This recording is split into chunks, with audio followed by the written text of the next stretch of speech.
I am Nathan, 32 years old. Exactly 2 years ago, I poured my entire life savings and every ounce of my soul into an invention that was supposed to save lives, only to have my own flesh and blood attempt to steal it and completely destroy my future. While I was drowning in absolute debt, working until my hands bled and my vision blurred, my brother looked me dead in the eye at my own dinner table and said, "That gadget of yours is a joke. Nobody is buying it. You are better off sticking with your regular job, little brother." And they laughed. My mother, my father, my brother, and our family friends sat around my cramped dining room table and laughed at my dreams until they could barely breathe. But there was one thing they did not know. The proprietary data they eventually tried to steal from my private server was a ticking time bomb I built specifically for them. And right now, the arrogant golden child of our family is pounding on my reinforced oak front door, begging me to save him from a multi-million-dollar lawsuit, complete bankruptcy, and the total destruction of his life. Before I tell you exactly how I dismantled my brother's life and built an empire from the ashes, hit that like button if you believe in karma and true justice. And please, do not forget to let me know in the comments where you are watching from today. I read every single one. Now, let us go back to the night everything shattered. The heavy oak front door of my house rattled violently under the force of the pounding. It was not a polite knock. It was the desperate, frantic hammering of people who had just realized the ground beneath them had collapsed into a massive sinkhole. I stood completely still in the middle of my living room. The imported mahogany hardwood floor felt cold beneath my bare feet. I held my phone in my right hand, the screen glowing brightly in the dim, quiet light of my hallway. The notification banner was still frozen at the top of the glass. It was a breaking news alert from a major financial outlet, confirming the $25 million acquisition of my tech startup. The ink on the contracts was barely dry, but the world already knew. And much more importantly, my family knew. "Nathan, open the door, please. We know you are in there." That was my mother, Margaret. Her voice was shrill, cracking at the edges with a sheer panic I had never heard from her before. I did not move a single muscle. I just looked up at the digital security panel mounted on the wall next to the thermostat. The high-definition camera feed showed my expansive front porch in perfect, crystal-clear clarity. There they were, my father, Richard, pacing back and forth, rubbing his face aggressively, his usual demanding posture completely gone. My mother, pressing her hands flat against the frosted glass of the side panels, trying desperately to peer into the dark hallway, and standing right behind them, looking like a man who had just been handed a literal death sentence, was my older brother, Preston. His custom-tailored suit looked wrinkled and cheap in the harsh porch light. His shoulders were slumped forward. The arrogant, untouchable smirk that usually lived permanently on his face had been completely wiped away, replaced by a pale, sickening dread that made him look 10 years older. They were screaming for me to open up. They wanted to talk. They wanted to make things right. They wanted to act like we were a loving, supportive family again. But I just stood there watching the silent video feed, feeling absolutely nothing for the people on the other side of that door. I did not feel anger anymore. I did not feel sadness. I did not feel the crushing weight of betrayal that used to keep me awake at night. I just felt a cold, hard, beautiful clarity. Growing up, I was always the invisible one. Preston was the golden child. He was the high school quarterback, the Ivy League graduate, the corporate prodigy. I was the quiet kid who liked to take radios apart in the garage. My parents worshipped success, but they only recognized success if it came in a tailored suit and a massive corporate salary. To them, my engineering degree from a state school was just a backup plan. I was the family disappointment, the guy they only called when they needed someone to fix their Wi-Fi or carry heavy boxes into the attic. How did I go from being the ultimate family joke to the man holding the keys to their entire financial future? How did a small piece of plastic and a circuit board turn the golden child of the family into a desperate beggar on my porch? It did not happen overnight. It was a brutal war of attrition, fought in the shadows of corporate strategy and family toxicity. I reached out and pressed the button to mute the microphone on the security camera. I was not going to let them in. Not today. Not tomorrow. Maybe not ever. Because some bridges do not just burn on their own. Sometimes you have to pack them with dynamite and blow them to pieces yourself to ensure nobody can ever cross back over to hurt you again. I turned my back on the front door, walked into my massive kitchen, and poured myself a glass of ice water. To understand why I left my own flesh and blood standing out in the freezing cold, you have to understand what happened 2 years ago, when I actually thought I was finally going to make them proud. I thought the worst pain a son could feel was being ignored. I was incredibly wrong. The worst pain is being seen, measured, and then publicly discarded. The dining room in my old, cramped apartment was suffocatingly warm. The radiator in that cheap building always ran too hot in November. I had spent 3 hours deep cleaning the place, roasting a chicken with garlic and rosemary, and setting the small table with the only decent plates I owned. I had gone to Walmart early that morning to buy fresh flowers for the centerpiece, trying to make my worn-down apartment look like a place where a successful adult lived. I wanted everything to be perfect. For nearly 2 years, I had been working in absolute secrecy on a project that I truly believed was going to change my life. It was a smart collar and home monitoring system designed to detect early signs of severe distress in pets. It monitored subtle temperature drops, heart rate anomalies, and hydration levels, catching issues long before a human owner would ever notice something was wrong. It was not a flashy social media app, but it worked, and it had the potential to save lives. My family sat around the table, their voices blending into a loud, chaotic noise that always made my head throb. Preston was holding court as usual. He had just gotten a massive promotion to Director of Strategy at Vanguard Solutions, a major corporate firm downtown. He was making absolutely sure everyone at the table fully grasped the size of his new salary. He sat at the head of my table, swirling a glass of expensive red wine he had brought, looking incredibly pleased with himself. My dad, Richard, was nodding along to every single word Preston said, his face glowing with absolute, unfiltered pride. My mother, Margaret, smiled and patted Preston's arm, treating him like royalty. Then she shifted the topic to Aunt Helen's recent funeral. She dove deep into the nasty family gossip, complaining about how our cousins were tearing each other apart over the inheritance and the prime real estate Aunt Helen had left behind.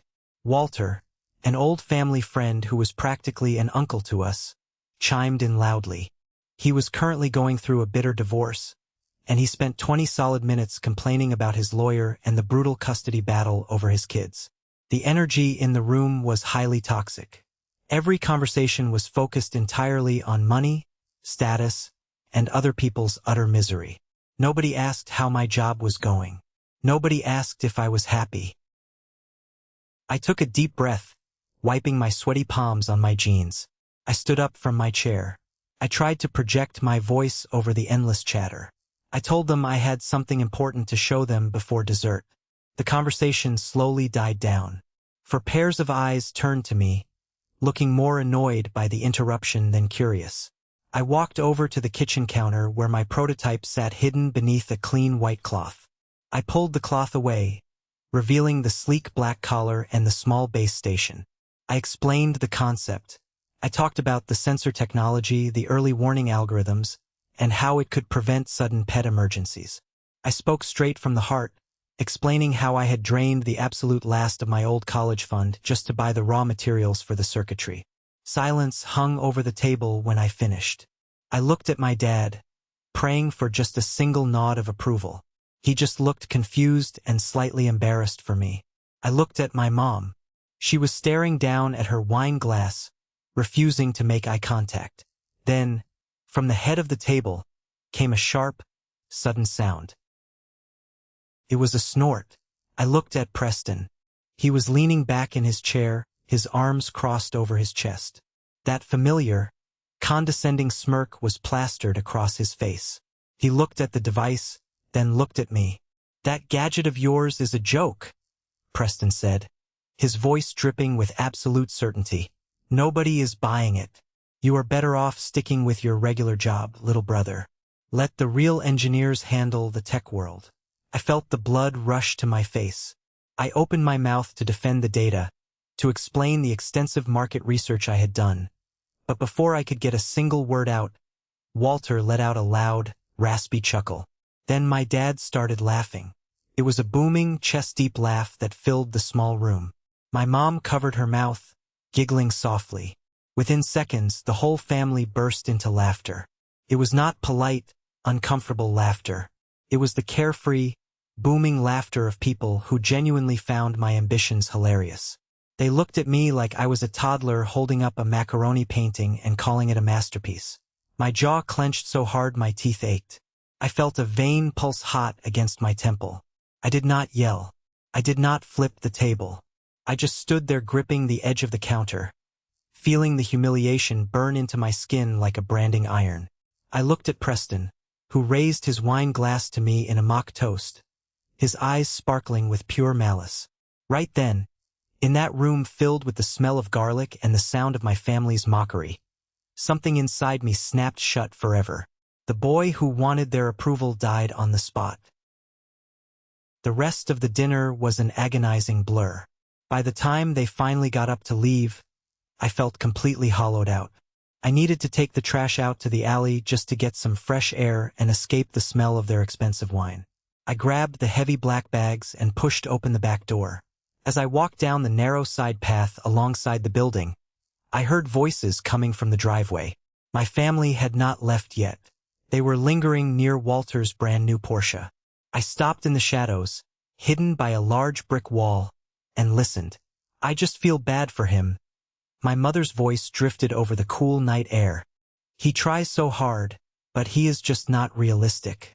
I wish he would just settle down and find a normal job. Mom, you indulge him way too much, Preston replied. I could hear the sneer in his voice without even seeing his face. If you do not tell him the truth, who will? That collar thing is garbage. Some kid in a garage is not going to disrupt the industry. He is embarrassing himself. Walter laughed.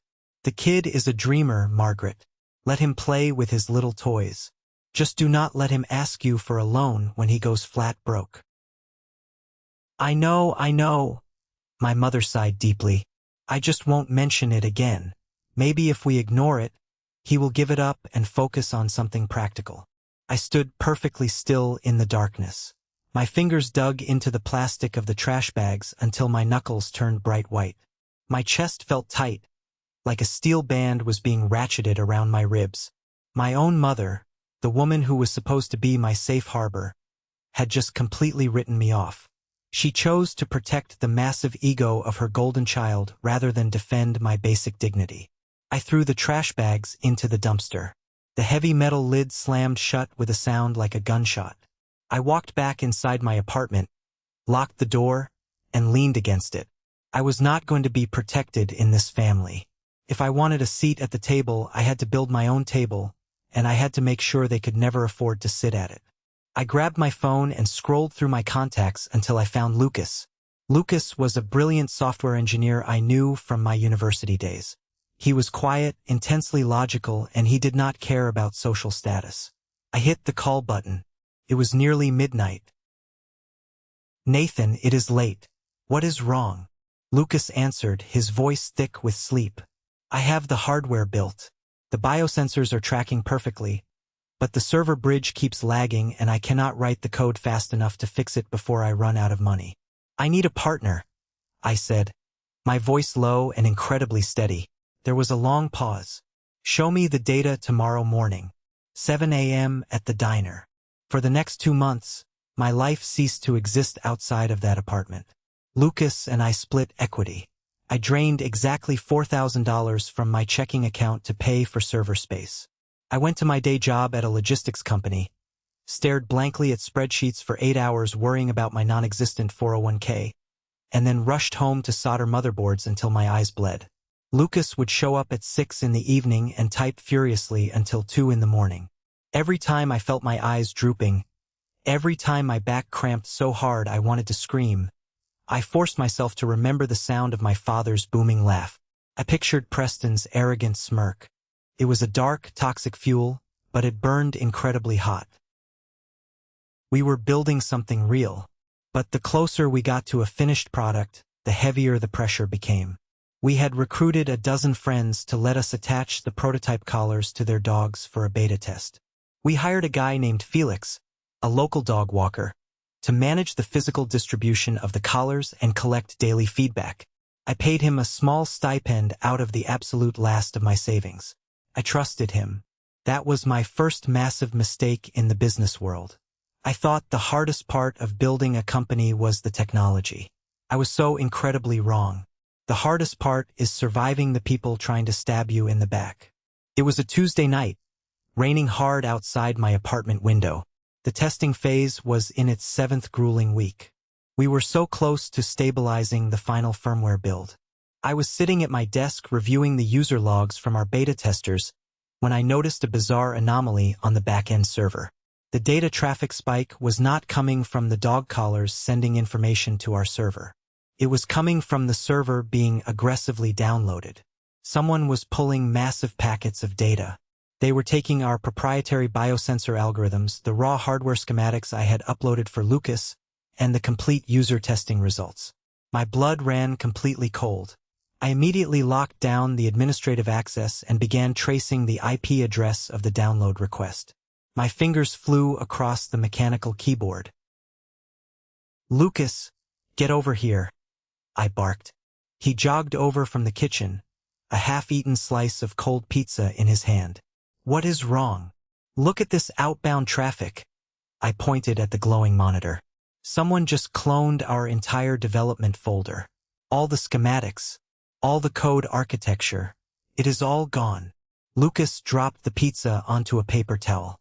"Are you kidding me? Did we get hacked?" "No," I said, my eyes tracking the command history. "This was not a brute force attack. Someone used an authorized credential. They logged in through the beta management portal." I pulled up the user ID associated with the massive download. It was Felix's account, the dog walker we hired. Lucas frowned, utterly bewildered. Why would a dog walker steal our highly complex algorithmic schematics? "He wouldn't," I said, my voice hardening into steel. "He does not know a resistor from a capacitor. He is pulling this data for someone else." I felt a sickening twist in my gut, a primal instinct warning me of absolute danger. I opened the terminal and ran a trace route on the IP address that Felix had forwarded the data to. It bounced through 2 proxy servers, but the final destination IP was not masked well enough for someone with Lucas's skill level. Lucas leaned over my shoulder, running a rapid script to identify the registry of the final IP block. When the name of the company popped up on the screen, the breath completely vanished from my lungs. It read, Vanguard Solutions, the corporate firm where my brother Preston was the director of strategy. I stared at the glowing letters on the screen. The room felt suddenly very small, and the air turned freezing cold. This was not just a random corporate theft. It was a calculated assassination attempt from inside my own family. Preston had not just mocked me at that dinner table. He had recognized the immense financial value of the idea, decided I was way too incompetent to pull it off, and decided to steal it out from under me. He clearly paid Felix a few $1,000s to act as a mole, knowing I was too broke to afford enterprise-level security protocols. "Nathan?" Lucas said quietly, seeing the look of absolute murder spreading across my face. "That is your brother's company." "I know," I said. My voice did not even sound like my own. It sounded hollow and metallic. "We need to call the police," Lucas urged, pacing the small room. "We need to get a lawyer and file a massive lawsuit. We can sue Vanguard for corporate espionage right now." "No," I said, standing up from the desk. I walked over to the window and looked down at the rain-soaked street. If I called a lawyer now, Preston would just deny it, wipe the Vanguard servers, and tie me up in litigation for years until I went totally bankrupt. I could not fight him with lawyers. I had absolutely no money for a prolonged legal battle. I had to fight him with something else. I felt a dark, thrilling energy start to spread through my veins. The betrayal did not break me. It liberated me. Any lingering guilt I had about eventually cutting my family out of my life vanished instantly. Preston had crossed the line from being an arrogant childhood bully to an active, malicious enemy. He wanted to play corporate espionage. Fine. But he was severely underestimating the man he was playing against. We are not calling the police. I turned back to Lucas, a cold, sharp smile forming on my face. We are going to let him steal it. Lucas stared at me like I had completely lost my mind. Are you insane? He has our core algorithms. He has the version we uploaded yesterday. I corrected him. Sit down, Lucas. We have some fake code to write. Lucas did not argue. He knew that specific tone of voice. He sat down at the keyboard, cracking his knuckles. All right, boss. What is the play? Preston is not an engineer. I began pacing the room, my mind working at light speed. He is a suit, a strategy guy. He is going to take those schematics and algorithms and hand them over to Vanguard's internal R&D department to pitch as his own massive, disruptive idea. He wants the promotion. He wants to be the guy who brings in a multimillion-dollar new division. So, we give him garbage? Lucas asked, a slow, wicked grin spreading across his face. Not just garbage. Weaponized garbage? I said, leaning over the desk. If we just break the code, his R&D guys will spot it immediately during a simulation and realize the file is corrupted. We have to make it look mathematically brilliant, but fundamentally flawed in a way that only shows up during physical stress testing. We spent the next 12 hours crafting an absolute masterpiece of sabotage. Lucas altered the core temperature algorithm. He wrote a beautiful, highly complex string of code that looked flawless to a passing glance. But buried deep within the logic sequence was a fatal error. When the ambient temperature of the collar reached 85 degrees, the sensor would invert the data. It would tell the base station that the dog was freezing to death, triggering massive cascading hardware failures. I went into the hardware schematics and altered the voltage pathways. I swapped the resistance values on the power regulators. On paper, it looked like a highly efficient power-saving design. In reality, if anyone actually built a physical prototype using those specs, the lithium battery would overheat and melt the plastic casing within 20 minutes of being turned on. It was a literal fire hazard. This is diabolical, Lucas muttered as he compiled the fake files. If a corporate R&D team builds this and presents it to a board of directors, the thing is going to literally catch fire on the conference table.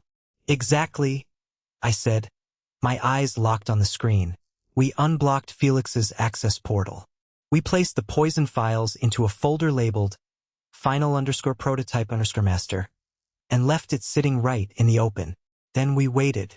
It did not take long. At 11:45 p.m., the server logs lit up. Felix's account logged in. We watched the progress bar in real time as the fake files were downloaded.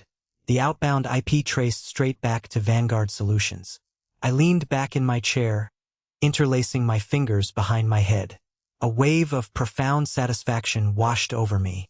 Preston had taken the bait. He was going to walk into his company's boardroom, chest puffed out, claiming he had revolutionized the tech industry, and he was going to hand his bosses a ticking time bomb. All right, I said, grabbing my jacket. The trap is set. Now I need to go look him in the eye. I texted Preston asking if he had time for a quick coffee near his downtown office the next morning.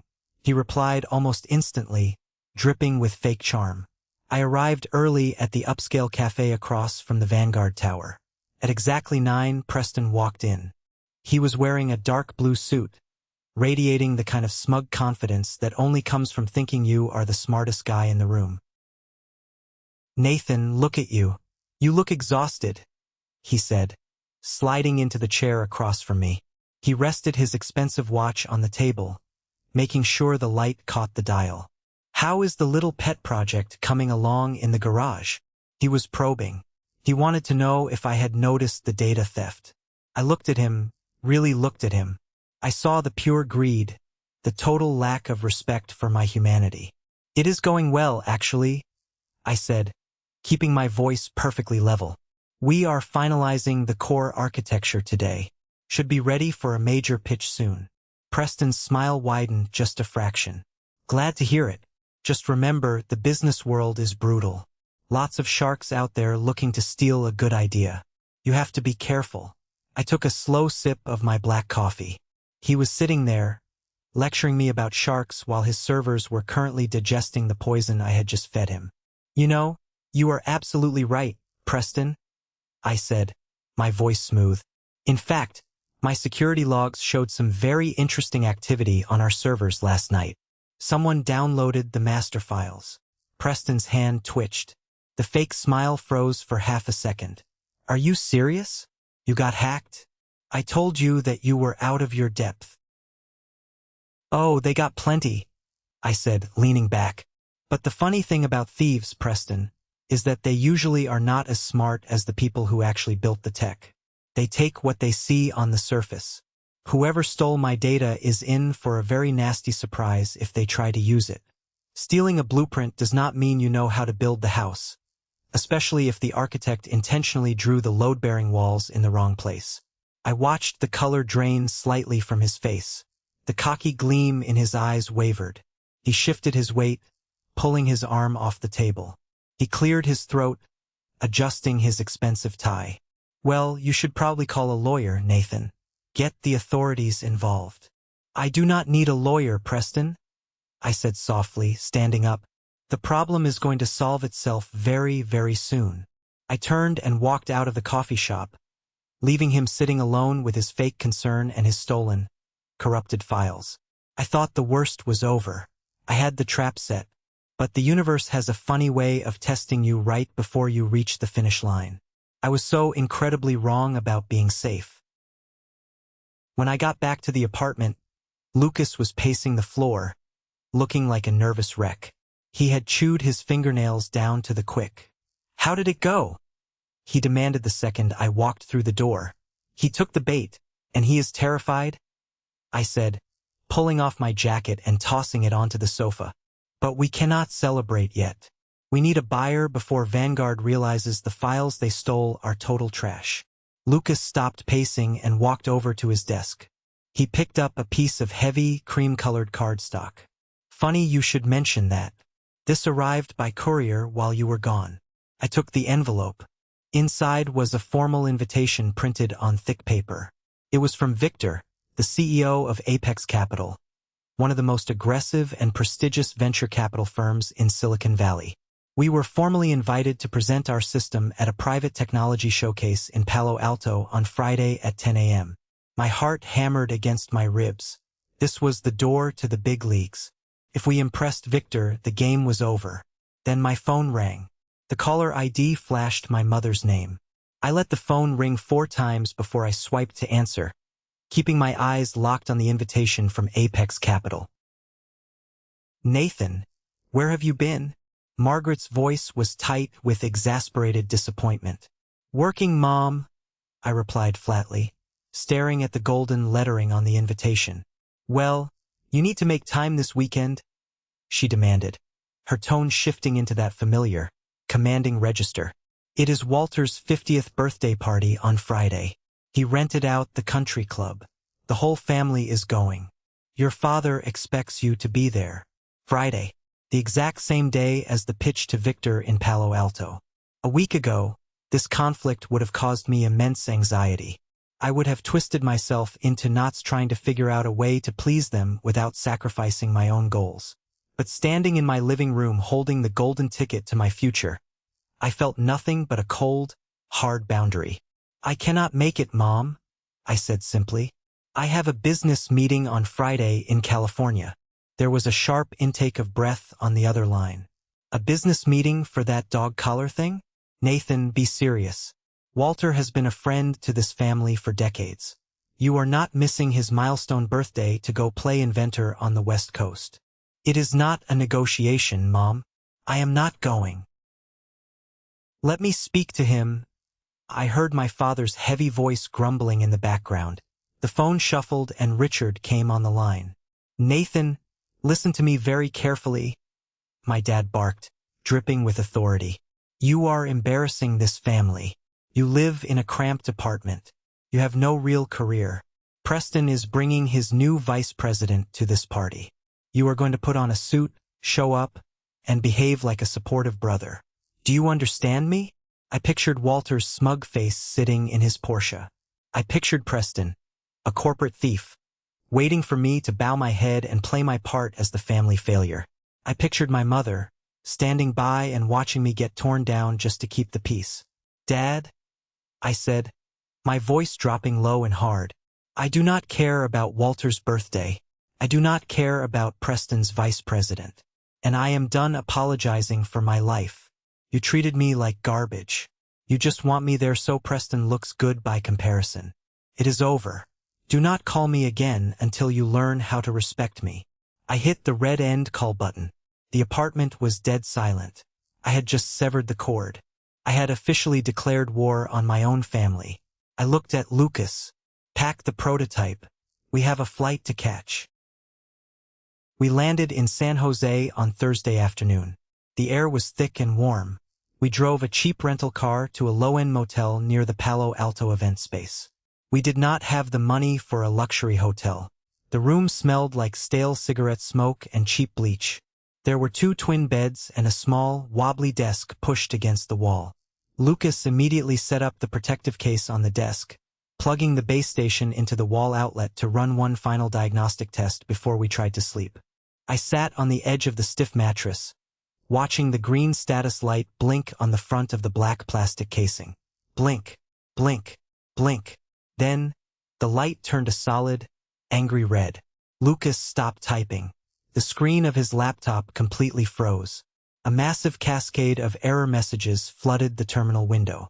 "No," Lucas whispered, his hands hovering over the keyboard in sheer panic. "No, no, no. What is it?" I jumped up, dread hitting my stomach like a bowling ball. "The firmware is caught in a boot loop," Lucas said, sweat beading on his forehead as his fingers flew across the keys. The power fluctuation in this cheap motel outlet just spiked the voltage regulator. The memory cache is completely corrupted. I stared at the red light, felt like a physical blow to the chest. We were less than 14 hours away from standing in front of the most powerful venture capitalists in the world, and our only working prototype was dead on the desk. All the sacrifice, the drained bank accounts, the severed ties with my family, all of it was going to burn to ash in a cheap motel room. "Can you fix it?" I demanded, gripping the back of his chair. "I have to wipe the entire operating system and flash the memory," Lucas said frantically. "But the core architecture is too heavy. If I try to reinstall the whole suite, it will take 20 hours to recompile everything." We did not have 20 hours. The walls of the motel room felt like they were closing in. The universe was playing a sick joke. Preston was going to win. He was going to steal my corrupted data, figure out how to fix it with Vanguard's massive resources, and I was going to be left with absolutely nothing. I closed my eyes. I took a deep, shuddering breath. I could not let the panic win. I opened my eyes and looked at the error logs on the screen. "Do not reinstall the whole suite," I said, my voice shockingly calm. Lucas looked at me. "If I don't, we only have half a product to show them." "I do not care," I replied, pointing at the screen. "Cut the sleep tracking. Cut the hydration metrics. Strip the operating system down to the absolute barebone. Just give me the core vitals, heart rate and temperature. Make it lean. Make it bulletproof. Can you do that by 8 a.m.? Lucas stared at the screen, calculating the logic pathways in his head. He gritted his teeth. "It is going to be a brutal hack job. The interface will look incredibly raw." "Victor is not investing in a pretty interface," I said, hard as flint. "He is investing in the math. Do it."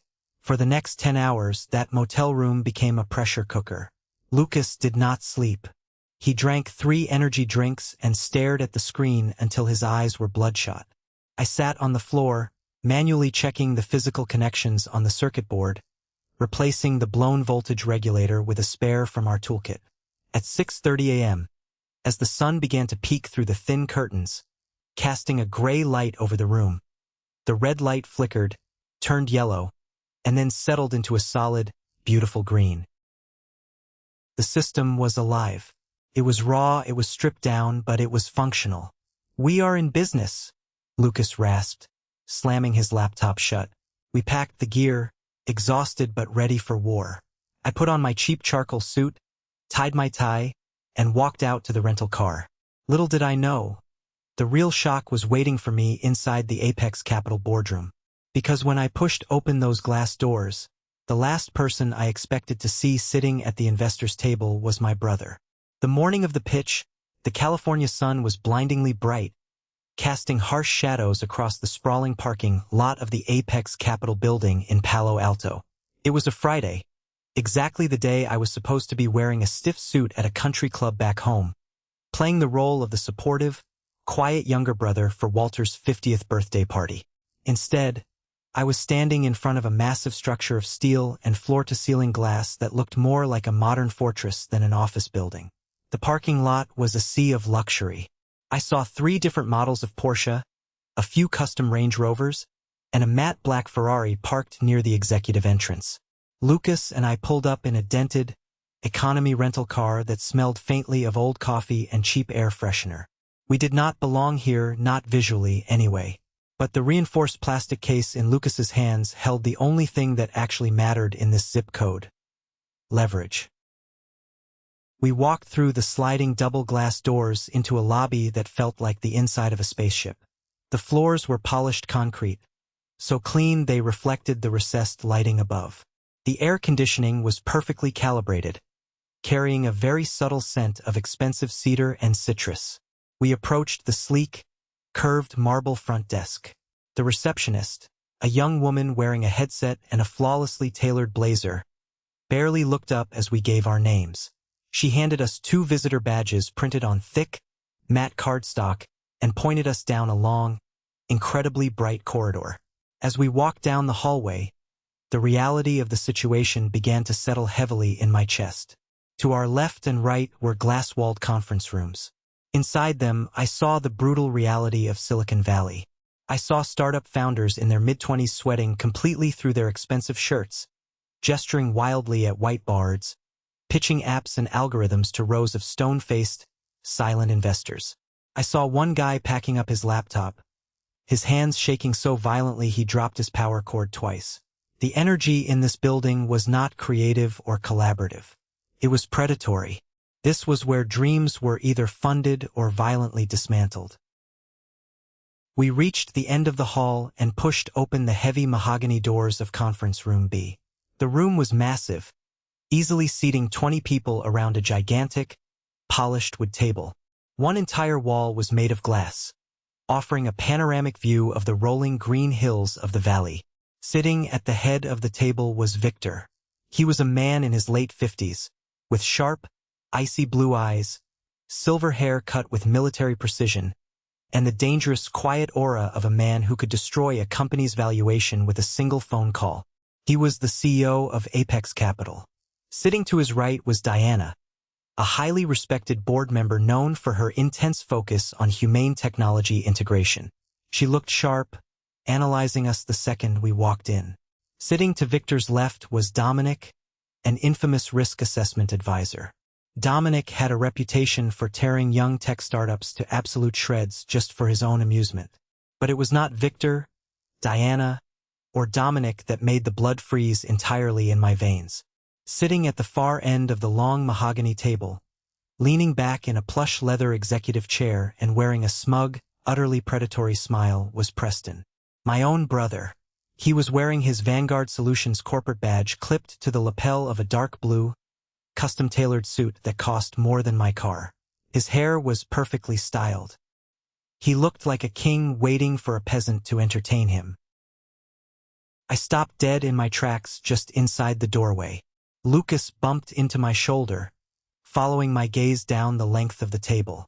I felt a sudden, massive surge of pure adrenaline flood my entire system. It was a hot, electric shock that instantly cleared away the exhaustion of the sleepless night in that terrible motel room. My mind raced, putting the pieces together at light speed. Preston was not just here to watch a showcase by coincidence. Vanguard Solutions was clearly one of the corporate partners invited by Apex Capital to observe the pitches, a standard industry practice to look for corporate synergy or acquisition targets. Preston had strategically maneuvered himself into this specific room to watch me fail. He wanted to publicly humiliate me in front of industry titans, and likely he wanted to ensure Victor passed on my technology so Vanguard could swoop in later with their stolen, corrupted version, claiming they built it better. Our eyes met across the long table. The silence between us was deafening. Preston gave me a slow, almost imperceptible nod. It was the look of a predator acknowledging its trapped prey. He was fully confident that I was about to walk up to the podium, plug in a broken machine, and make a complete fool of myself on the biggest stage of my life. He truly believed he held all the winning cards. He thought my refusal to attend Walter's birthday party was just a desperate bluff. I did not flinch. I did not look away. I stared right back into my brother's eyes, and I let a tiny, razor-sharp smile touch the corner of my mouth. I walked to the front of the room, set the protective case on the sleek wooden podium, and popped the metal latches. The loud, metallic clack echoed sharply in the silent room. I reached in, pulled out the raw, stripped-down base station, and set it firmly on the table. "Good morning," I began, my voice incredibly steady, projecting a level of absolute confidence I had forged in the fire of pure desperation. "My name is Nathan, and this is my lead engineer, Lucas. We are here today to show you how we are going to fundamentally redefine the multi-billion-dollar pet health industry." Before I could even finish my introduction, Dominic, the risk advisor, sighed loudly and clicked his titanium pen against his yellow legal pad. "Nathan, we have seen 3 pet tech pitches this week alone. They are all glorified step counters for dogs. Please tell me you are not going to waste our valuable time today. The consumer market is totally saturated. Parents buy these novelty toys, look at the app for a week, and throw them in a kitchen drawer. Where is the real sustainable retention? Where is the real value?" I looked Dominic dead in the eye, refusing to back down. "The value is life and death, Dominic. While other companies are focused on counting steps, and while certain corporate strategy departments are busy trying to steal fundamentally flawed algorithms just to secure their next promotion, we are focused on preventing fatal medical emergencies before they ever happen." I paused intentionally, letting those heavy words hang in the air. I glanced down the table and saw Preston's jaw tighten almost invisibly. He caught the reference. I plugged the base station into the main display monitor on the wall. The massive screen flared to life, showing the raw, stripped-down green interface Lucas had frantically built just a few hours ago in that cheap motel. It was not pretty. It lacked the polished, colorful graphics of a finished consumer product, but it was entirely functional. "The data you see scrolling right now is feeding directly into a proprietary predictive algorithm," I explained, gesturing to the cascading numbers on the screen. "It does not tell you that your dog ran 3 miles today. It tells you that your dog's core temperature has dropped by exactly 1.2 degrees over a 4-hour window while in a resting state. Mathematically, that is the earliest indicator of internal bleeding or organ failure. We give owners a 24-hour head start before physical symptoms ever manifest. We close the gap between reactionary panic and preventative veterinary care." Diana leaned forward, her posture shifting completely. Her eyes narrowed with sudden, sharp interest. "You are saying you can mathematically predict a severe medical crisis before the animal shows any visible, physical distress?" "Yes, Diana," I replied firmly. "People love their pets like family. They will drain their bank accounts and max out their credit cards to save them in a veterinary emergency room. But by the time they notice severe lethargy, it is often too late. The damage is done. We change that entirely. We turn an expensive, tragic emergency into a routine, manageable checkup." I was gaining major momentum.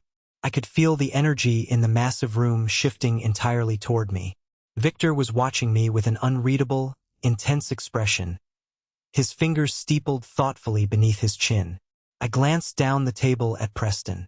He was not smiling anymore. He was staring at the display screen, his brow deeply furrowed. He was realizing that my pitch was actually working. I could almost see the gears grinding in his head.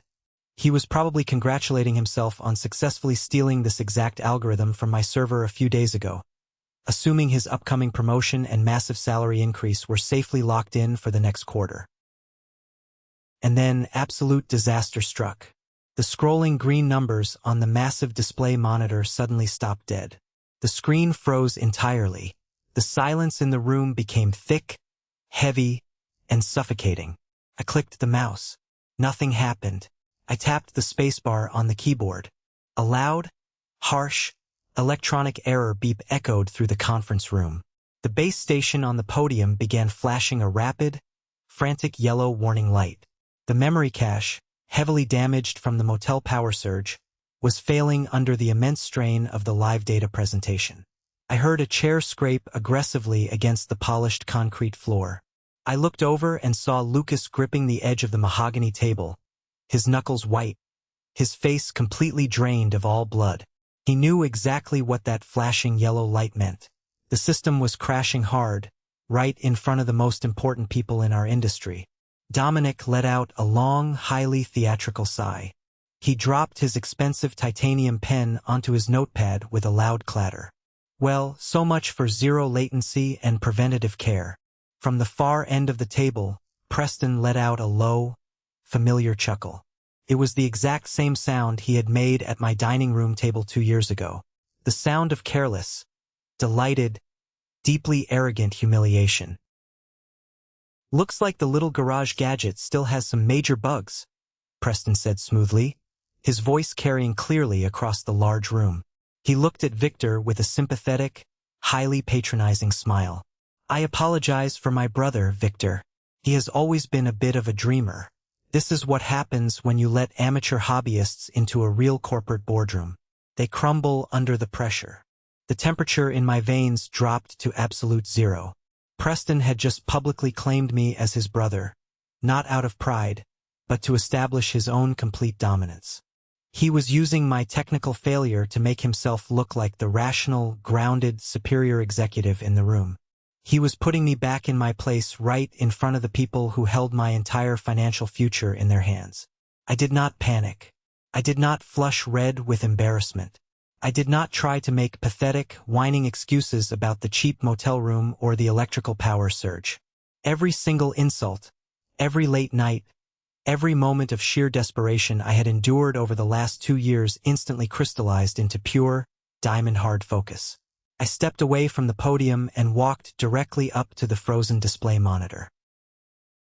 "Technology fails," I said, my voice echoing loudly and firmly in the quiet room. I did not look at Preston. I looked directly at Victor. "Servers crash. Hardware degrades. If you build anything real in this world, you build it through public failure. But the true, undeniable value of a medical system is not found in its perfection.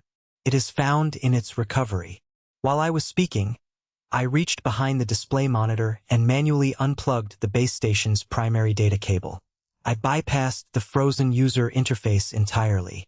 I reached into my suit pocket and pulled a small black USB diagnostic drive. The emergency override Lucas had coded at 4 in the morning and jammed it into the side port of the base station. I hit the manual physical reboot switch. Anyone can sell you a product that works beautifully in a highly controlled, sterile laboratory. I continued, typing a brutal string of command codes blindly into the keyboard, trusting my muscle memory.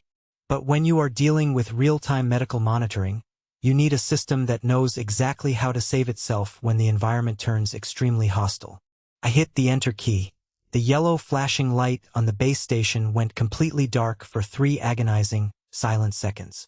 The entire room held its collective breath. Even Dominic stopped leaning back in his chair, leaning forward to look at the blank screen. Then the light clicked to a solid, brilliant green. The massive display screen wiped completely to black. A second later, the green numbers returned. But this time, they were not just scrolling. The screen split into 4 distinct quadrants showing the live data feed, the historical baseline, the predictive threat matrix, and the server stability log. It was running perfectly, faster and smoother than it ever had before. "Recovery time under 12 seconds, I said, stepping back from the screen and folding my arms across my chest. The system recognized the massive cache failure, bypassed the corrupted visual interface, and prioritized the transmission of the core biometric data over a secondary channel. It did not lose a single packet of critical information. Even while it was crashing, it kept monitoring. Diana let out a soft, highly impressed gasp. She looked at the screen, then looked back at me, her eyes wide. It self-triaged the corrupted data just like a real medical professional. Exactly, I said. I looked down the long table at Preston. His arrogant smirk had completely vanished. He was staring at the screen, his mouth slightly open, a look of profound, sickening confusion washing over his face. He did not understand what he was looking at, because the brilliant, self-healing architecture he was currently witnessing was absolutely not the corrupted, weaponized garbage code he had stolen from my server a few days ago. Victor finally moved. He unclasped his hands, placed them flat on the heavy mahogany table, and stood up. He was an imposing figure, and when he stood, the entire room went dead silent. He did not look at the screen anymore. He looked right at me. "Nathan," Victor said, his voice deep and highly resonant in the quiet room. "I have sat in this exact room for 20 years. I have seen thousands of pitches. I have seen founders cry. I have seen them lie. And I have seen them freeze completely under pressure. What you just did was the most impressive display of technical competence and absolute nerve I have seen in a decade." He paused, letting the immense weight of his words settle over the room. Lucas let out a shaky, audible breath next to me. "Apex Capital is not going to offer you a seed round," Victor continued, his eyes locked on mine. "We are not going to offer you a basic licensing deal. I want the entire board, the patents, the algorithm, and the physical hardware. I want to buy your company outright, effective immediately. We will start the valuation at $25 million, with a strict, 5-year retention contract for you and Lucas to lead the newly formed tech division." $25 million. The number hit the room like a physical shockwave. It knocked the air straight out of my lungs.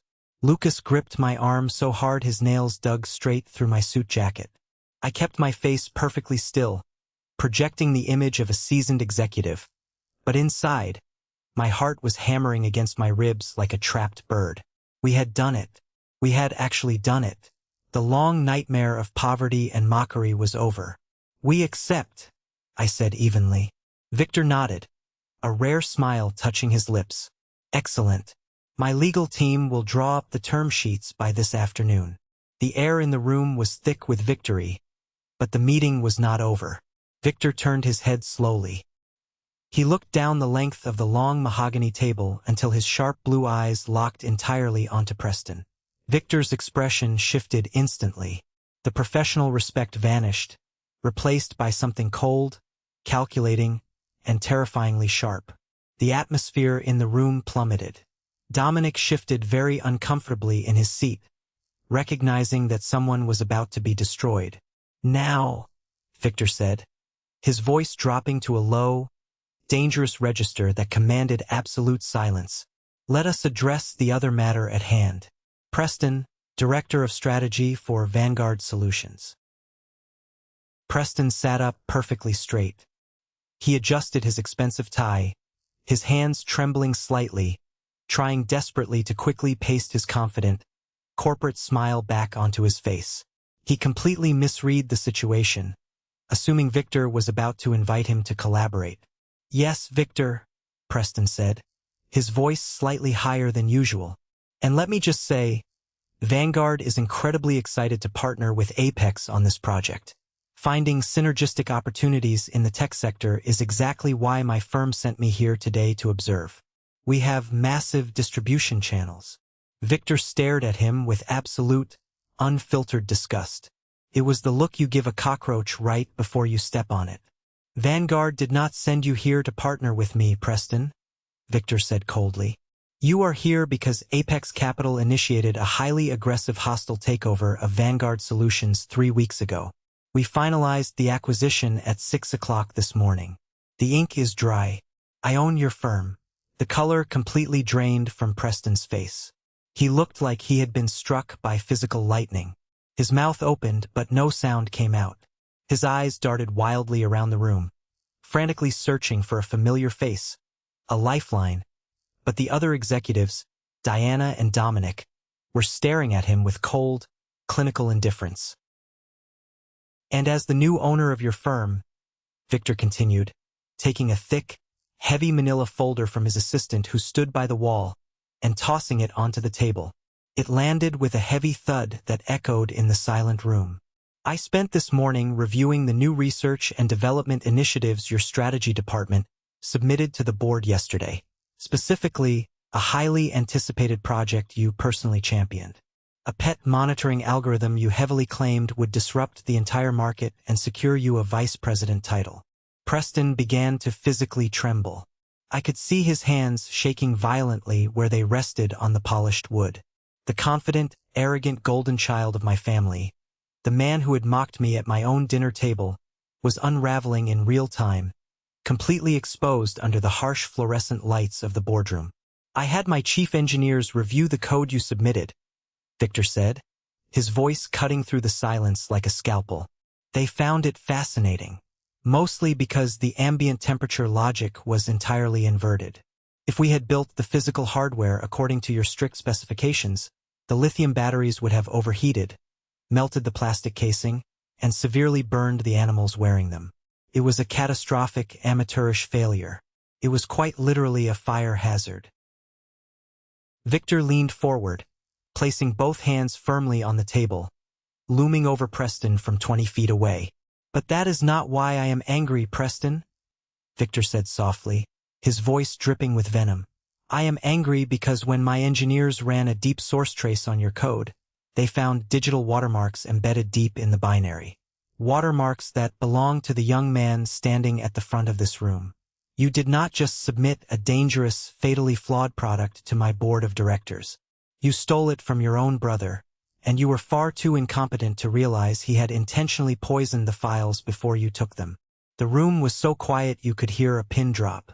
Everyone was staring directly at Preston. He looked like a cornered rat trapped in a maze with no exit. He looked at me, his eyes wide with a mixture of absolute horror and dawning realization. He finally understood the cryptic conversation we had in the coffee shop. He finally understood what I meant about the architect intentionally drawing the load-bearing walls in the wrong place. He realized I had played him from the very beginning. "Victor, please, let me explain," Preston stammered, his voice cracking horribly, pleading for his professional life. It was a massive misunderstanding. The data was shared internally within the family. I was trying to help him scale it. I can fix this. I am a massive asset to Vanguard. "You cannot fix anything," Victor interrupted, his tone devoid of any mercy or patience. "Corporate espionage is a felony. Submitting fraudulent intellectual property to a board of directors is grounds for immediate termination for cause. You are fired, Preston. Effective exactly right now.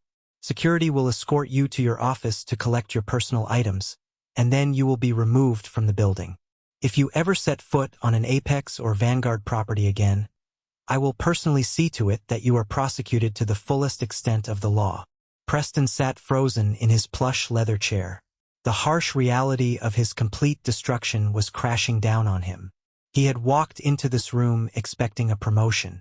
He had walked in expecting to watch me fail and then swoop in to play the hero. Instead, he was walking out unemployed, publicly disgraced, and legally threatened by one of the most powerful men in the entire state of California.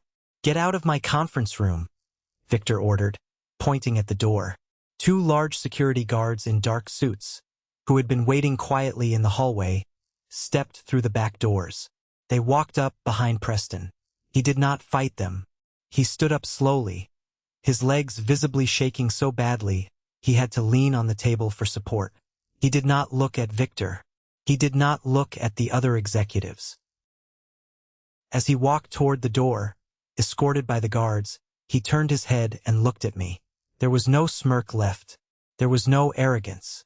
There was only the shattered, hollow look of a man who had finally met a severe consequence he could not manipulate, lie, or buy his way out of.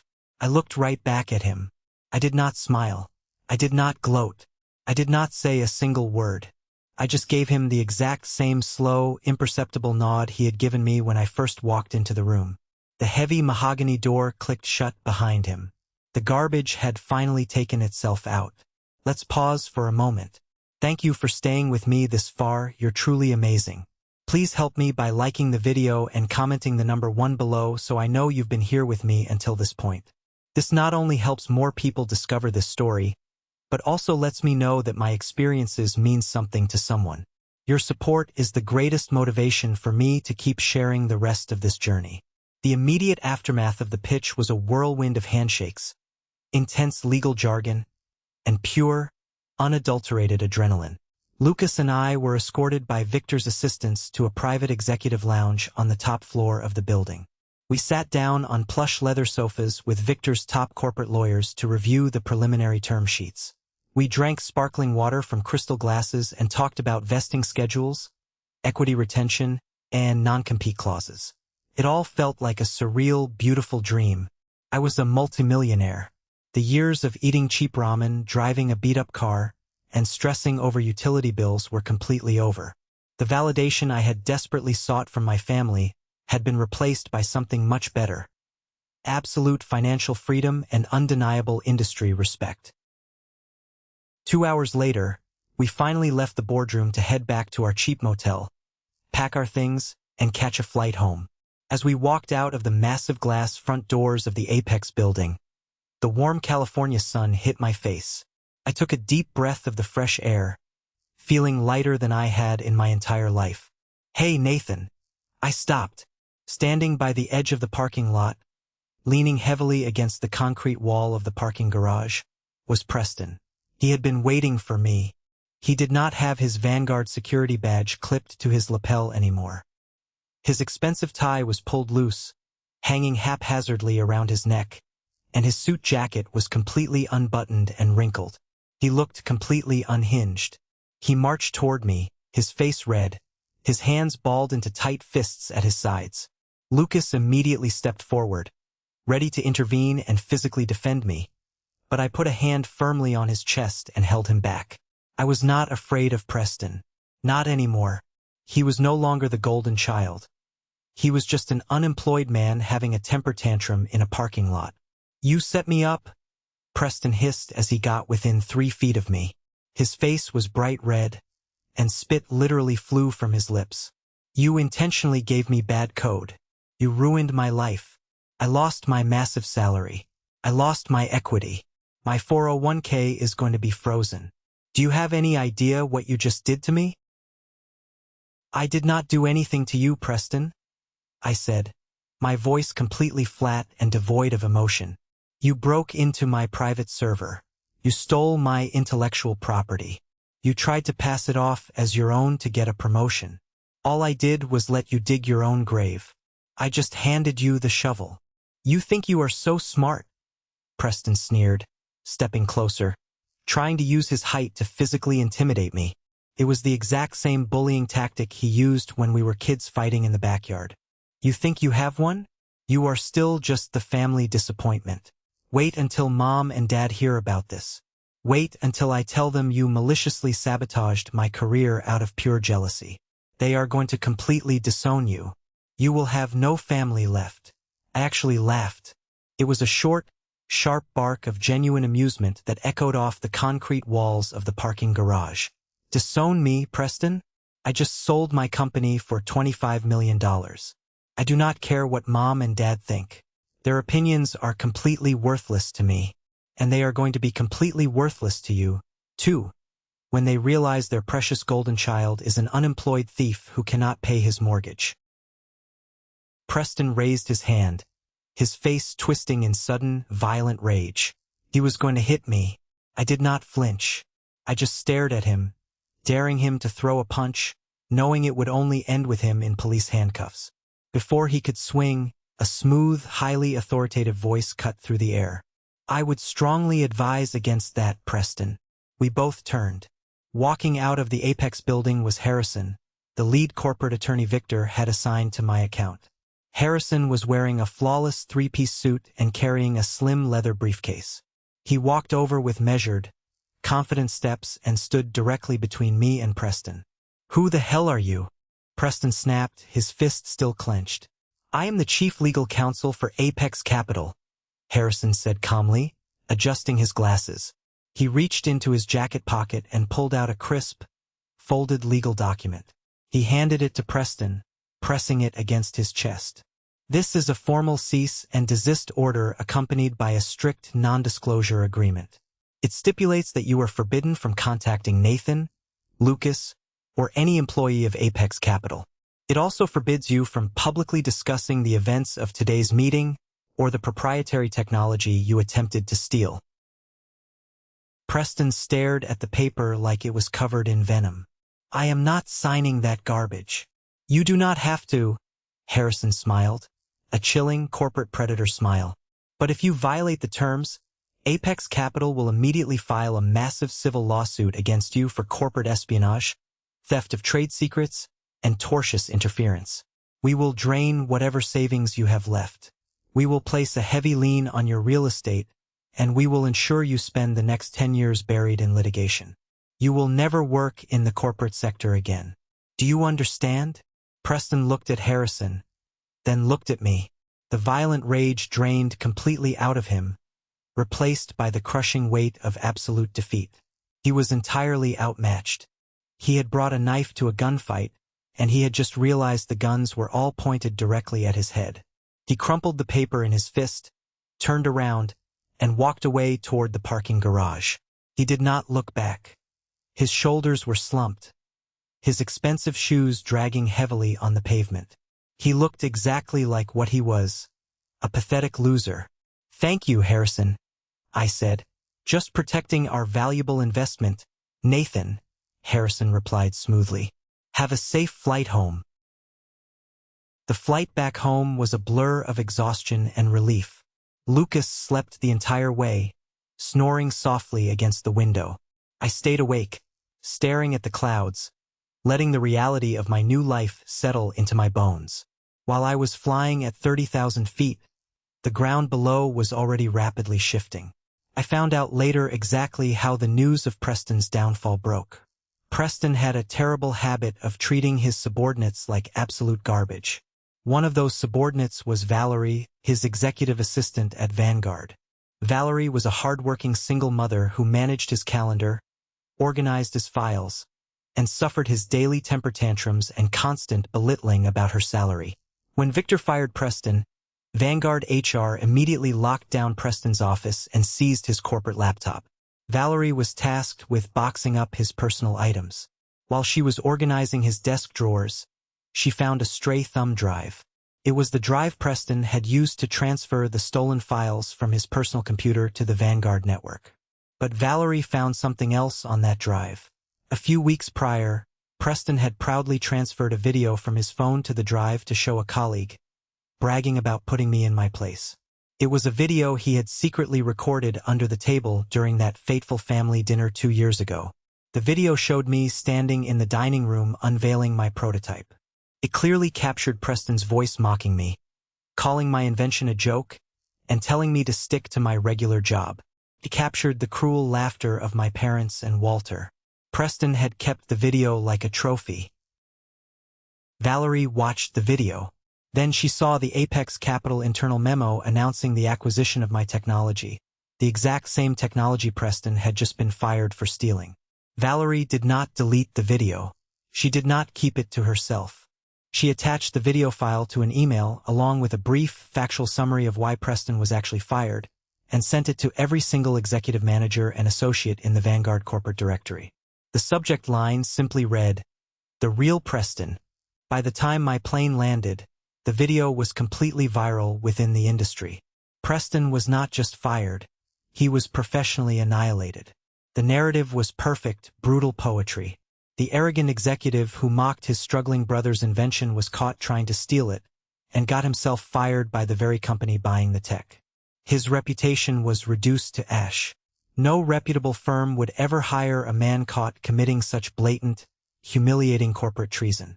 He was a walking liability. And the fallout did not stop at the corporate level.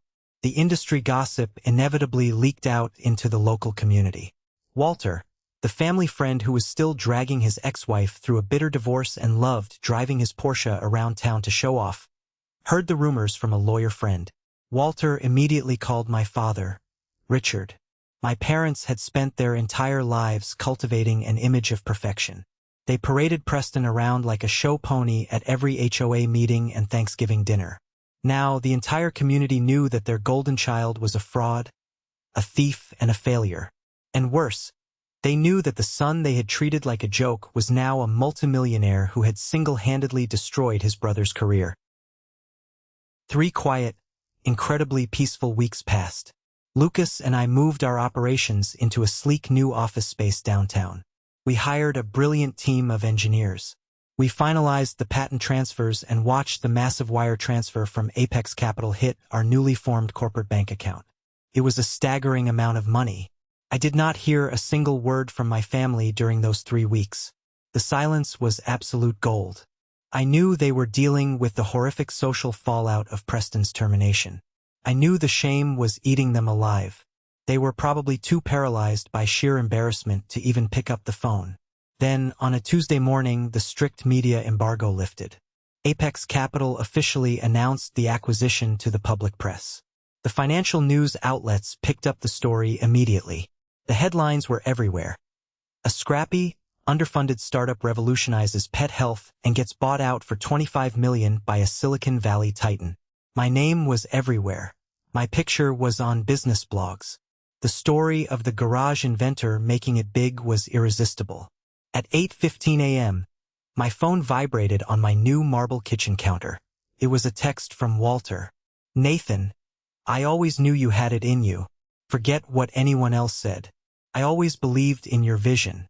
Let me know if you need any advice managing that kind of capital or investing in real estate. Let's get lunch." I deleted the text at 8:20 a.m.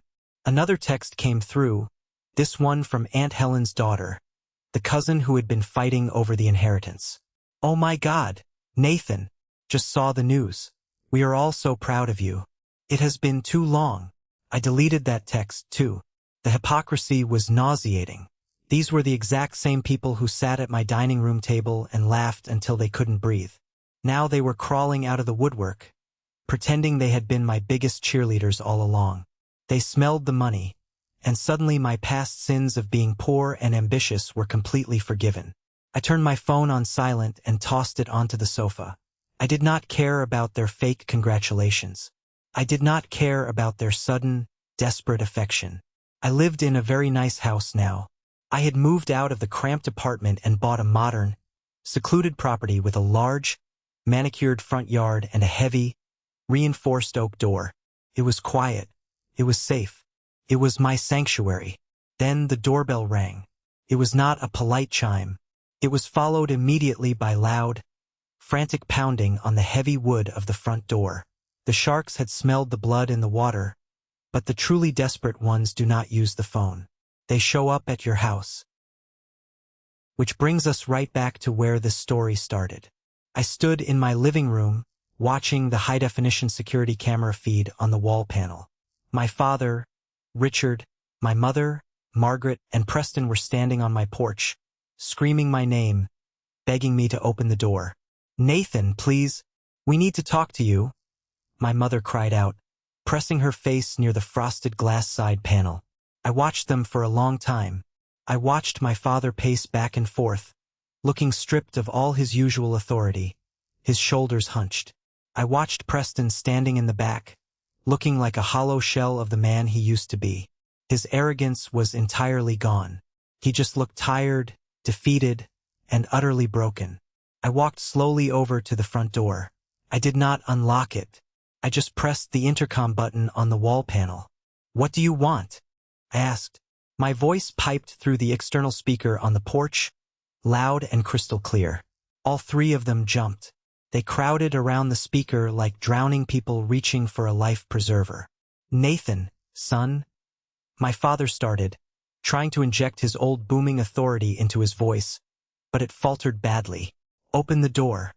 We are family. We should not be doing this through a speaker. We need to talk about what happened." "We are not family, Richard," I said coldly. "We share genetics. That is it. Now tell me why you are trespassing on my property, or I am calling the police and having you forcibly removed." My father flinched visibly at the use of his first name. He looked down at his shoes. Preston stepped forward. He looked up at the camera lens. His eyes were red-rimmed and bloodshot. "Nathan, please," Preston begged, his voice trembling, stripped of all its former power. "I am ruined. Cannot find a job. The industry completely blacklisted me after that video leaked. My bank accounts are frozen because of the legal fees Vanguard is threatening me with. I am going to lose my house next month. I need your help. You have $25 million. You could drop a fraction of that money and save me. I am your brother." I leaned my forehead against the cool wood of the door. The absolute audacity of it was staggering. He tried to steal my life's work. He tried to ruin my future. And now he wanted me to save him with the very money he tried to steal. "You are not my brother, Preston," I said through the intercom. "You are a thief who got caught. You made a bet that I was weak, and you lost everything. I am not paying your gambling debts." "Nathan, stop it!" my mother screamed, fresh tears streaming down her face. "He made a mistake. He was under a lot of pressure at work for a promotion. You cannot just abandon him to lose everything. He is blood. He did not make a mistake, Mom," I fired back, my voice rising in volume, echoing off the porch. "He made a highly calculated decision to destroy me, and you let him." The silence on the porch was deafening. My mother stared at the camera, her chest heaving. "What are you talking about?" my father asked, looking genuinely confused. He looked at my mom. "Margaret, what does he mean?" My mother covered her mouth with her trembling hands. She looked away from the camera, refusing to meet my father's eyes. "Tell him, Mom," I said through the speaker. "Tell Dad what you knew." She shook her head violently, sobbing. I didn't think he would actually do it." "Do what?" my father demanded, grabbing her arm tightly. "Margaret, what did he do?" "She knew," I said, my voice cutting through the air like a scythe. "She knew Preston was stealing my data. Walter heard Preston talking about it months ago. They all knew Vanguard was trying to rip off my prototype. She knew her golden boy was a thief, and she did not say a single word to warn me." My father dropped my mother's arm as if she had burned him. He took a step back, looking at her as if she were a complete stranger. "You knew? You let him steal from his own brother." "He had a future," my mother wailed, finally snapping under the pressure. She looked up at the camera, her face twisted in desperate, ugly justification. "Preston had a real career. He was a director. You were just playing with toys in an apartment. Nathan, I thought if Preston took the idea to a real company, it would actually become something. I was trying to protect the family's reputation. There it was, the ugliest, most naked truth of all. The truth that finally severed the last microscopic thread of attachment I had to them. She did not stay quiet out of ignorance. She stayed quiet because she fundamentally believed Preston was superior to me. She was willing to let me be robbed and destroyed as long as Preston succeeded and brought glory to the family name. I felt a profound, chilling sense of absolute peace wash over me. The anger evaporated. The hurt vanished entirely. I was looking at 3 complete strangers on my porch. "Thank you, Margaret," I said quietly. "That is exactly what I needed to hear." I looked at Preston through the camera. He was staring at the ground, utterly defeated. "Preston," I said, "look at the camera." He slowly raised his heavy head. "I want you to repeat exactly what you said at the dinner table," I commanded. "Word for word." He shook his head, fresh tears spilling over his cheeks. "Nathan, please do not do this." "Say it," I snapped, my voice ringing with absolute, unbreakable authority. "Say it, or I call the police and have you arrested for trespassing right now." He closed his eyes. His shoulders shook violently. He took a ragged breath and forced the words out of his mouth. The words that had fueled my sleepless nights. The words that had built my empire. I said, "That gadget of yours is a joke," Preston whispered brokenly, his voice echoing through the speaker. "I said nobody is buying it. I said you are better off sticking with your regular job, little brother." "And were you right?" I asked. "No," Preston choked out. I was wrong. I was so wrong. Yes, you were, I said. I reached out and flipped the switch on the intercom panel. A harsh electronic click echoed on the porch, cutting the connection permanently. The microphone went completely dead. I did not say goodbye. I did not yell.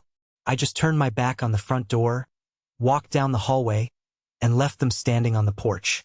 They could bang on the door all they wanted. They could cry, they could scream, they could tear themselves apart on my front lawn. I was not going to let them in. Not today. Not tomorrow. Not ever. I walked into my quiet, sunlit kitchen. I poured myself a fresh cup of coffee and stood by the window. The house was completely silent. It was not a lonely silence. It was the peaceful, heavy silence of a fortress whose walls had finally been tested and proven to be impenetrable. I leaned against the kitchen island, tracing the grain of the marble with my fingers. I thought about the boy who used to crave his family's approval, who wanted nothing more than to hear his father say he was proud of him. That boy was gone. The fire of betrayal had burned him away entirely. And what was left behind was something much stronger. Some people think revenge is loud. They think it requires screaming matches, dramatic confrontations, and physical violence. But true revenge, the kind of revenge that actually heals your soul, is not about destroying the other person. It is about rendering them completely irrelevant to your life. It is about recognizing that you do not have to shrink yourself to fit into a family that only values you when you are small. It is about building your own table, inviting the people who actually respect you to sit at it, and having the absolute courage to lock the heavy oak door when the people who laughed at you come knocking for a handout. Preston, my father, my mother, they have to wake up every single day and live in the reality they created. They have to live with the knowledge that their arrogance cost them everything. I do not have to punish them anymore. Their own miserable lives are punishment enough. I took my power back the exact moment I decided my dignity was more important than their comfort. And I will never, ever apologize for protecting the life I built. Thank you for sticking around and listening to my story today. It was not an easy one to tell, and it was certainly not an easy one to live through, but I wanted to share it because I know I am not the only one. I know there are so many of you out there who have been mocked, underestimated, and overlooked by the very people who are supposed to support you. I hope this resonated with you in some way.